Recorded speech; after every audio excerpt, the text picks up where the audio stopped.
بسم اللہ الرحمن الرحیم۔ الحمدللہ، آج ہماری تلاوت کا آغاز 8ویں پارے کے دوسرے نصف سے، سورہ آراف سے۔ آراف ایک چبوترا، جنت اور جنت جہنم کے درمیان۔ جن کی نیکیاں اور برائیاں برابر ہوں گی وہ اس آراف، اس چبوترے پر ہوں گے، اور کچھ عرصے بعد اللہ اپنا فضل فرمائیں گے اور انہیں جنت میں داخل فرمائیں گے۔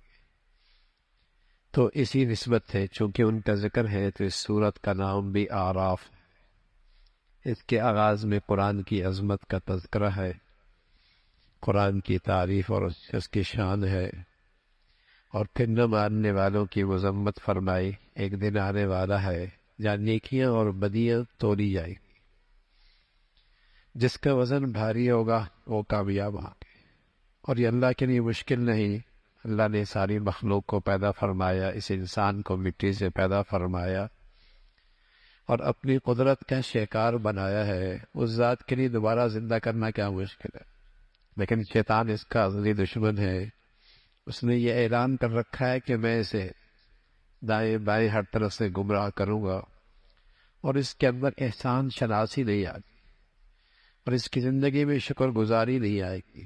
شیطان نے یہ عہد کر رکھا ہے، اعلان کر رکھا ہے کہ میں انسان پہ مسلط ہوں گا اور اس کے اندر شکر گزاری نہیں آئے۔ اس ذات نے اس انسان پر نعمتوں کی حد کر رکھی ہے، کوئی آدمی اسی کا احسان فراموش ہے تو بتائیے نمک حلال تو نہ ہوا نا؟ آپ کے گھر کا نوکر چند دن آپ کے ہاں کام کرے اور کام صحیح نہ کرے اور آپ اس کی خدمت کریں تو آپ اسے کہیں بڑا ناشکرہ ہے، نمک حرام ہے۔ اور جس ذات نے ماہوں سال سے نعمتیں دے رکھی ہیں اور یہ بندہ پھر ان نعمتوں میں اس مولا کو ناراض کرے اور احسان فراموشی کرے تو کتنی بڑی ناشکری ہے۔ تو یہ اس شیطان کا اثر ہے جس نے یہ اعلان کر رکھا ہے۔ پھر اللہ رب العزت نے اس شیطان کی شیطانیت کا تذکرہ فرمایا کہ اس نے تمہارے ابا آدم اور حوا کو بھی ورگلایا تھا، اور یہ آیا تھا خیرخواہ بن کے، بڑا خیرخواہ بن کے آیا تھا۔ خیرخواہ بن کے آ کر اس نے تمہارے ابا آدم اور حوا کو ورگلایا تھا، اور اس کی چاہت تھی کہ ان کی ستر کھل جائے اور وہ بے لباس ہو جائے۔ یہ شیطان نے کیا، اور آج شیطانی تہذیب کا اثر بھی یہی ہے۔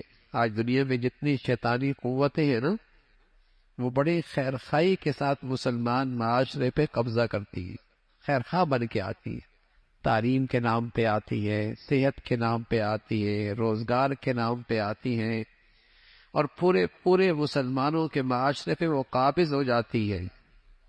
اپنی ثقافت بھی چھوڑ جاتی ہیں، اپنی معیشت بھی چھوڑ جاتی ہیں، اپنا لامذہب دین بھی اپنا لامذہب پن بھی چھوڑ جاتی ہے، اور پھر اپنے بالا خانوں میں بیٹھ کر اس معاشرے کی دولت بھی لیتے ہیں، سرمایہ بھی لیتے ہیں، صلاحیتی بھی لیتے ہیں، نوجوان بھی لیتے ہیں، اس زمین کا خزانہ بھی لیتے ہیں۔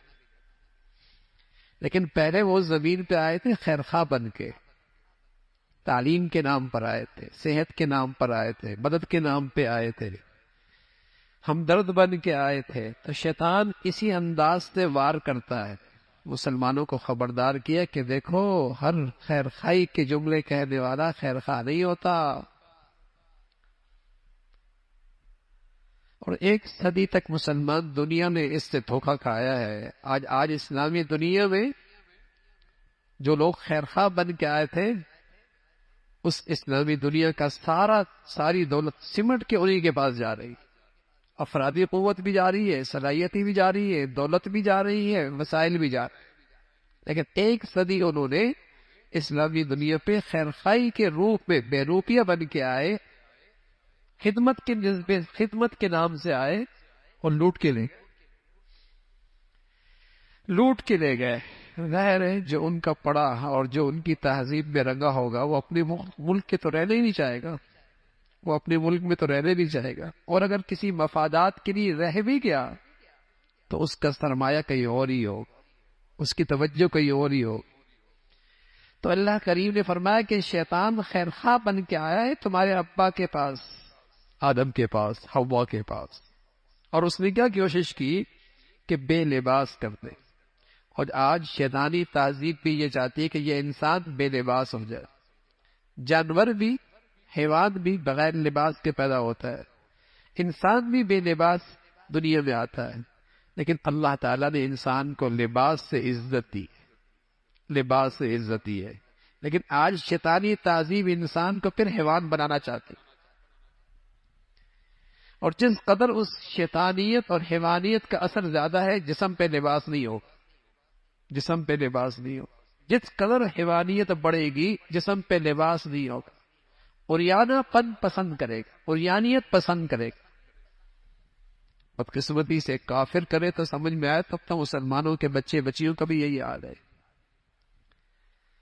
تو حضرت آدم علیہ السلام کو جب وہ مخلص بن کے، خیرخواہ بن کے آیا کہ درخت کا پتہ کھا لو ہمیشہ جنت میں رہو گے، برگدالیہ جیسے ہی کھایا تو جسم کے کپڑے اترنے لگے۔ لیکن فطرت میں اللہ نے انسان کے حیا رکھی، فطرت میں رکھی۔ کسی کی فطرت ہی مس ہو جائے تو وہ دوسری بات، فطرت میں حیا ہے، آپ فوراً جنت کے بڑے بڑے درخت جس کے پتے بڑے تھے اس کو اپنے جسم پہ لگانے، چپکانے لگے کہ سطر چھپ جائے، سطر چھپ جائے۔ پھر اللہ نے اہل ایمان کو خطاب فرمایا، ایمان والو، لباس اللہ کی ایک نعمت ہے، اس سے دو مقصد ہیں، ایک تو تم اس سے زینت حاصل کرو، ایک تو اس سے زینت حاصل کرو، دوسرا اس سے تم سطر کا کام لو۔ وہ لباس لباس نہیں جس میں سطر پوشی نہیں، وہ ننگا ہے۔ حضور علیہ الصلوۃ والسلام فرمایا کرتے تھے، کاسیات عاریات ممیلات مائلات رؤوسهن کاسنمۃ البخت لم یجدن ریح الجنہ وان ریحها لتوجد من مسیرۃ کذا وکذا۔ ایک ایسی مخلوق آئے گی، اس زمانے میں نہیں تھی، اس زمانے میں نہیں تھی، فرمایا ایک ایسی مخلوق آئے گی، نبی کی بات تھی، نبوت کی زبان سے ہے، صحابہ مان گئے، اس وقت کے مسلمان مان گئے کہ اب تو نہیں لیکن ہوگی۔ فرمایا ایسی مخلوق ہوگی، کاسیات عاریات، لباس پہنی ہوگی لیکن پھر بھی ننگی ہوگی۔ یہ کیسی مخلوق ہے، لباس پہنی ہوگی پھر بھی ننگی ہوگی؟ فرمایا ہاں، اتنا چست ہوگا سارا جسم جھلک رہا ہو، اتنا باریک ہوگا سارا اندر کا منظر نظر آ رہا ہو، اتنا مختصر ہوگا، آدھے لباس ہوگا آدھا کوئی نہیں ہوگا۔ بالکل ایسا ہی ہے، تقریبات دیکھیں، شادیاں دیکھیں، تعلیمی ادارے دیکھیں، سڑکیں دیکھیں، ایسی مخلوق ملے گی۔ فرمایا مائل ہوگی مردوں کی طرف، مائل کریں گی، اور ان کے سروں پہ اونٹ کے کوہان کی طرح بال بندے ہوئے ہوں گے، رؤوسہن کاسنمۃ البخت۔ فرمایا جنت کے قریب بھی نہیں جائیں گی، دور، ہاں دور، جہاں جنت کی خوشبو جاتی ہے نہیں سونگھ پائیں گی، اتنی محروم اور بدقسمت ہوں۔ تو لباس یہ زینت کے لیے ہے، یہ سطر چھپانے کے لیے ہے۔ جس لباس میں سطر نہیں وہ لباس نہیں۔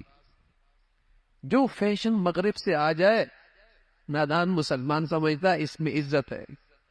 بس اوقات نماز پڑھنا مشکل ہو جاتی ہے، وہ آگے نماز پڑھ رہا ہوتا ہے، پیچھے سے پینٹ نیچے اتر رہی ہوتی ہے، حالانکہ اس سے نماز ٹوٹ جاتی ہے، نماز ٹوٹ جاتی ہے اس سے، لیکن چونکہ فیشن آ گیا ہے اور اسی میں اس نے عزت سمجھ رکھی ہے۔ لباس تو ہوتا وہ ہے جس میں سطر چھپی ہوئی ہو، لباس یواری، اس کا تذکرہ فرمایا۔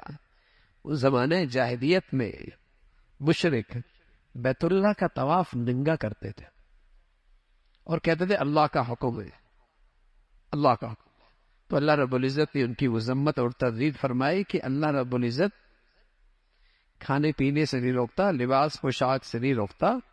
اسلام وہ دین ہے جس میں انسان کی تمام جائز ضروریات کا خیال رکھا گیا ہے، کھاؤ پیو پہنو، بس اسراف نہ کرو، حدود سے تجاوز نہ کرو، حدود سے تجاوز نہ کرو، اس کا تذکرہ فرمایا۔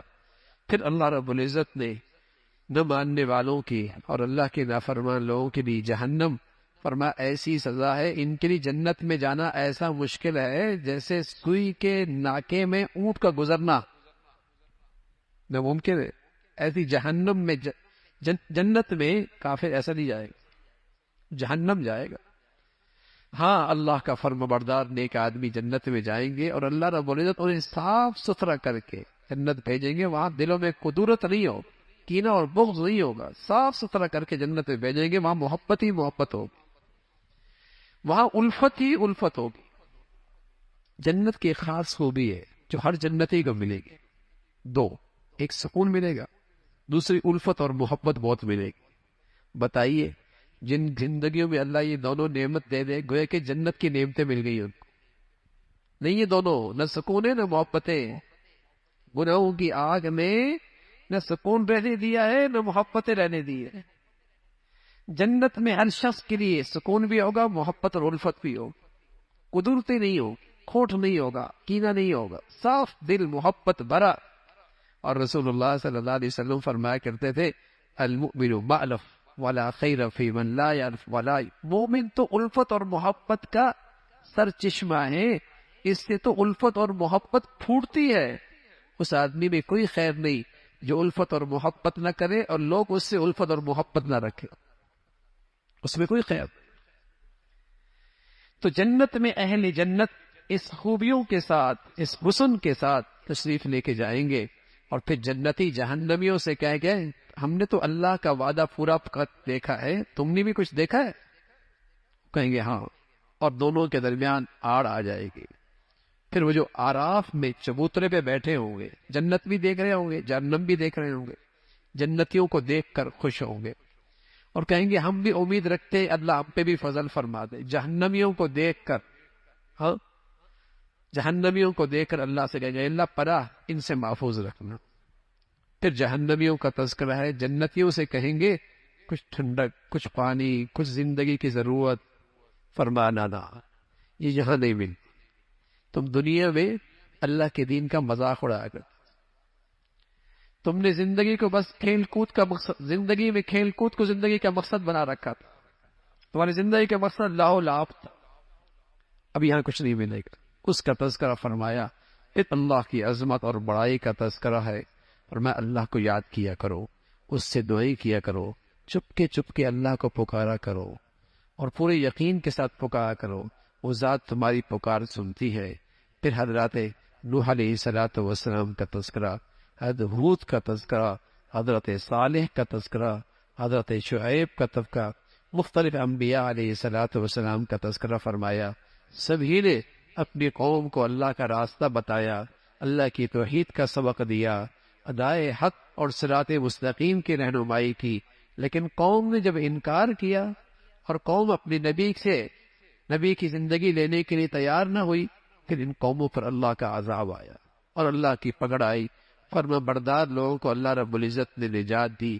کوئی زلزلے سے ہلاک ہوا، کسی کی چیخ پڑی، کلیجے پھٹ گئے، کسی پر زمین آسمان سے پتھر آئے اور آگ پتھر برسے، اس سے ان کو اللہ رب العزت نے ملیا میٹ کر دیا. اور قوم شعیب پر اللہ کی طرف سے ایسا سخت قسم کی آفت آئی، اللہ رب العزت نے پوری کی پوری پسلیاں ختم کر دی. ان قوموں کا تذکرہ فرمایا. پھر اللہ رب العزت نے فرمایا اگر اہل زمین والے اللہ سے ڈرنے لگ جائیں اور اس کے فرما بردار بن جائیں، اللہ آسمان سے اپنی برکتیں بھیجے گا، زمین سے بھی برکتیں نکلیں گی، زمین و آسمان برکتوں سے بھر جائے گا، برکتوں سے بھر جائے گا. گناہوں سے رزق ختم ہو جاتا، گناہوں سے رزق میں برکت نہیں رہتی، زمین میں برکتیں نہیں رہتی، فضاؤں میں برکتیں نہیں رہتی. اور نیکی اور تقوی سے اللہ رب العزت برکتیں عطا فرماتا. 50 سال پیچھے جائیے نا، کتنی برکتیں تھیں. ایک کماتا تھا، پورا خاندان کھایا کرتا تھا. اب سب کماتے تب بھی پورا نہیں ہوتا. برکتیں ختم ہو گئی، نہ وقت میں برکت، نہ صحت میں برکت، نہ رزق میں برکت. برکتیں آتی نیکی سے، تقوی سے، فرما برداری سے. اللہ ہمیں نصیب فرما دے. پھر حضرت موسیٰ علیہ الصلوۃ والسلام کا تفصیلی واقعہ ذکر فرمایا. اس کے مقابلے میں وقت کا بڑا فرعون مقابلے پہ آیا. حضرت موسیٰ علیہ الصلوۃ والسلام نے اسے سمجھایا کہ میں اللہ کا رسول ہوں، اللہ نے مجھے معجزے دی ہے. ایک تو لاٹھی پھینکی تو سانپ بن گیا، دوسرا بغل سے ہاتھ نکالا تو چمکنے لگا. غیر معمولی معجزے تھے حضرت موسیٰ علیہ الصلوۃ والسلام کے. جب فرعون نے دیکھا کہ کہیں ایسا ہو کہ قوم اس سے مانوس ہو جائے اور اس کا اثر لینے لگ جائے، تو کہنے لگا یہ تو جادوگر ہے. اپنے مشیروں اور کرندوں کو اکٹھا کیا، اس شخص کا مقابلہ کیسے کیا جائے؟ کہا جادوگر تو آپ کے پاس بھی ہے، مقابلہ کیا جائے، جب ہمارے جادوگر جیت جائیں گے تو دنیا کو پتہ چل جائے گا یہ تو جادوگر ہے، ہار گیا۔ اس نے ایسے ہی ایک میدان کے اندر اس کا انتظام کیا، پوری قوم اکٹھی ہو گئی، جادوگر بھی آ گئے۔ جادوگروں نے یہ بھی کہا کہ اگر ہم جیت گئے تو ہمیں ملے گا کیا؟ فرعون کہنے لگا کیا ملے گا؟ تم میرے مقرب ہو جاؤ، میرے درباری بن جاؤ۔ موسیٰ علیہ السلام سے کہا آپ لاٹھی پھینکیں، انہوں نے کہا نہیں آپ پہلے پھینکیں۔ جب انہوں نے پھینکا تو ان کے سارے رسیاں سانپ بن گئے۔ موسیٰ علیہ السلام نے جب لاٹھی پھینکی تو وہ بھی سانپ بنی، لیکن ایسا اژدہا بنا کہ ان کے سارے سانپ کھا گئی، ان کے سارے بڑے سانپ کھا گئی۔